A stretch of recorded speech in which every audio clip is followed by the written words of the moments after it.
हम आपको बताएं, कॉलेज में जो हॉस्पिटल हुआ करेंगे उसकी जो नर्सरी होगी, हॉस्पिटल के चारों तरफ नर्सरी होगी। और वो नर्सरी, उसमें पेड़ पौधों से लेकर के हर चीज़ होगी नर्सरी में। जो जैसे नर्सरी जिस टाइप की होती है उस टाइप की नर्सरी नहीं होगी, कुछ इस टाइप की होगी कि मरीजों को आईसीयू में या आईसीयू से फिर निकालते फिर जनरल वार्ड में ले आते हैं। पहले दूसरा स्टेप होते हैं, पहला दूसरा तीसरा। तीसरा जो स्टेप होता है वो जनरल वार्ड का होता है। जनरल वार्ड से क्या होगा, जब वो जनरल वार्ड से उसे निकाल के लाएंगे तो उसे नर्सरी में रखा जाएगा, ना कि हॉस्पिटल में। क्योंकि हॉस्पिटल का जो रूम का जो टेम्परेचर होता है वहाँ पर और सारे बहुत से मरीज होते हैं जो आम अस्पताल में होते हैं, वो उन्हीं के बीच में रखते हैं मरीज को। ऐसा हालांकि नहीं करना चाहिए, लेकिन क्या कमाई के चक्कर में हम लोगों को ये कभी चीज़ नहीं बताई जाती है कि हमें किस तरीके से रखा जाना चाहिए। हमें ये कभी पढ़ाया नहीं गया है, समझो बस बात को। वहाँ का जो कॉलेज का जो नर्सरी है, उस नर्सरी में जनरल वार्ड से निकाल करके उस मरीज को वहाँ पे रखा जाएगा। नर्सरी में क्या होगा, नर्सरी में कुछ ऑक्सीजन वाले, शुद्ध ऑक्सीजन वाले, जैसे तुलसी, पीपल, बरगद, इनसे क्या ऑक्सीजन 24 घंटे मिलती है, दिनों रात में।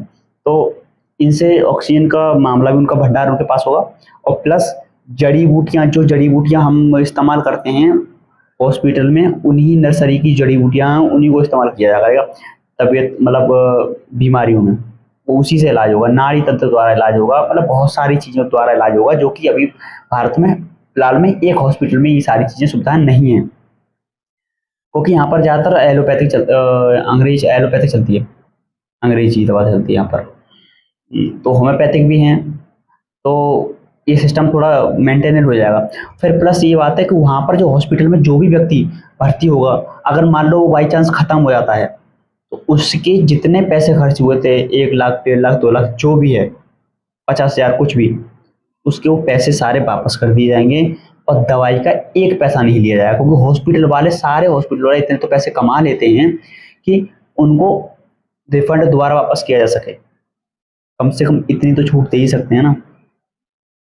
हॉस्पिटल वाला हमेशा दोगुना पैसा कमा लेता है मरीज से, समझ रहे हो। क्योंकि उसमें रोज डेली तो मरना नहीं है किसी को।